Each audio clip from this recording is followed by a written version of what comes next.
भगवान परशुराम को सभी जानते तो है ही। उन्हें जगत के पालनहार भगवान विष्णु का छठा अवतार माना जाता है। भगवान परशुराम को क्रोध बहुत शीघ्र आता है। इसी क्रोध में आकर ये कुछ भी कर देते थे।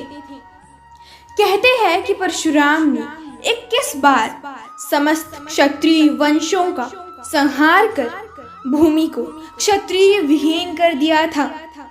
इसका उल्लेख पुराणों में भी मिलता है।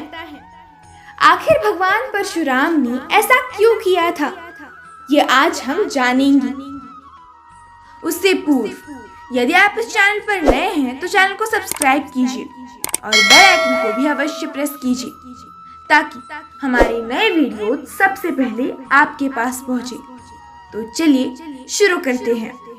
पौराणिक कथा के अनुसार महिष्मती नगर के राजा सहस्त्रार्जुन क्षत्रिय समाज की है वंश के राजा कार्तवीर्य और रानी कौशिक के पुत्र थे।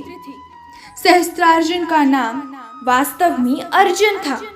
कहते हैं कि उन्होंने भगवान दत्तात्रेय को अपनी तपस्या द्वारा प्रसन्न करके उनसे 10,000 हाथों का आशीर्वाद प्राप्त किया था। इसके पश्चात से ही अर्जुन का नाम सहस्त्रार्जुन पड़ा। महिष्मती सम्राट सहस्त्रार्जुन अपने घमंड में चूर होकर धर्म की सभी सीमाओं को लांघ चुका था। उसके अत्याचारों से जनता त्रस्त हो चुकी थी।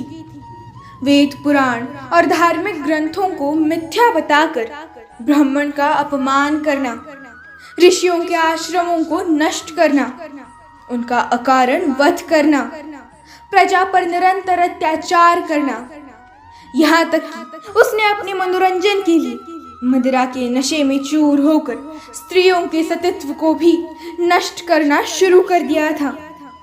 ऐसे ही एक बार सहस्त्रार्जुन अपनी संपूर्ण सेना के साथ जंगलों से होता हुआ जमदग्नि ऋषि के आश्रम में विश्राम करने के लिए पहुंचा। महर्षि जमदग्नि ने भी सहस्त्रार्जुन को अपने आश्रम का मेहमान समझकर खूब स्वागत सत्कार किया। कहते हैं कि ऋषि जमदग्नि के पास देवराज इंद्र से प्राप्त दिव्य गुणों वाली कामधेनु नामक चमत्कारी गाय थी। जमदग्नि ऋषि ने कामधेनु गाय की मदद से देखते ही देखते कुछ ही पलों में सहस्त्रार्जुन की संपूर्ण सेना के लिए भोजन का प्रबंध कर दिया। कामधेनु गाय की ऐसी अद्भुत शक्तियों को देखकर सहस्त्रार्जुन के मन में उसे पाने की इच्छा जाग उठी। उसने ऋषि जमदग्नि से कामधेनु को मांगा, किंतु उन्होंने ये कहकर उसे देने से इनकार कर दिया कि ये गाय ही उनके जीवन के भरण पोषण का एकमात्र जरिया है। किंतु सहस्त्रार्जुन कहाँ मानने वाला था। सहस्त्रार्जुन ने क्रोध में आकर ऋषि जमदग्नि के आश्रम को उजाड़ दिया और कामधेनु गाय को अपने साथ ले जाने लगा। किंतु तभी कामधेनु सहस्त्रार्जुन के हाथों से छूटकर स्वर्ग की ओर चली गई। इसके बाद जब भगवान परशुराम अपने आश्रम में पहुंचे तो अपने आश्रम को तहस नहस देखकर और अपने माता पिता के अपमान की बातें सुनकर क्रोध में आ गए और उन्होंने उसी वक्त सहस्त्रार्जुन और उसकी सेना का नाश करने का संकल्प लिया। भगवान परशुराम शिव द्वारा दिए गए महाशक्तिशाली फरसे को साथ लेकर सहस्त्रार्जुन के नगर महिष्मती पहुंचे, जहां परशुराम और सहस्त्रार्जुन तथा उसकी सेना के बीच भयंकर युद्ध हुआ, जिसमें परशुराम ने अपने प्रचंड बल से सहस्त्रार्जुन की हजारों भुजाएं और धड़ फरसे से काटकर उसका वध कर दिया। सहस्त्रार्जुन के वध के पश्चात परशुराम अपने पिता ऋषि जमदग्नि के आदेशानुसार प्रायश्चित करने के लिए तीर्थ यात्रा पर चले गए।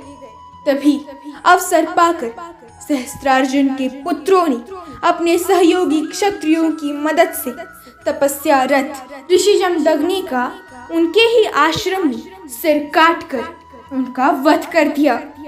सहस्त्रार्जुन के पुत्रों ने आश्रम के सभी ऋषियों का भी वध करते हुए आश्रम को जला दिया। तभी माता रेणुका ने सहायतावश अपने पुत्र परशुराम को विलाप स्वर में पुकारा।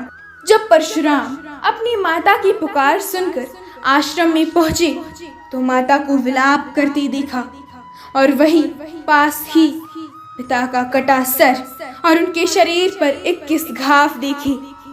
ये देखकर परशुराम बहुत क्रोधित हुए और उन्होंने शपथ ली कि वो है वंश का ही नहीं अपितु समस्त क्षत्रिय वंशों का 21 बार संहार कर भूमि को क्षत्रिय विहीन कर देंगे। और उन्होंने अपने संकल्प को पूर्ण भी किया था, जिसका उल्लेख पुराणों में मिलता है। भगवान परशुराम ने 21 बार पृथ्वी को क्षत्रिय विहीन करके उनके रक्त से समंत पंचक क्षेत्र के 5 सरोवर को भरकर अपने संकल्प को पूरा किया था। कहा जाता है कि महर्षि ऋचिक ने स्वयं प्रकट होकर भगवान परशुराम को ऐसा घोर कृत्य करने से रोक दिया था।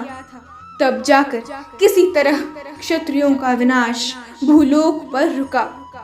तत्पश्चात भगवान परशुराम ने अपने पितरों का श्राद्ध किया और उनकी आज्ञा अनुसार अश्वमेध और विश्वजीत यज्ञ भी किया। इस प्रकार भगवान परशुराम ने अपने पिता की मृत्यु का प्रतिशोध लेने के हेतु से अर्जुन अर्थात सहस्त्रार्जुन का वध किया था और 21 बार संपूर्ण क्षत्रिय वंश का भी नाश किया था। नारायण नारायण।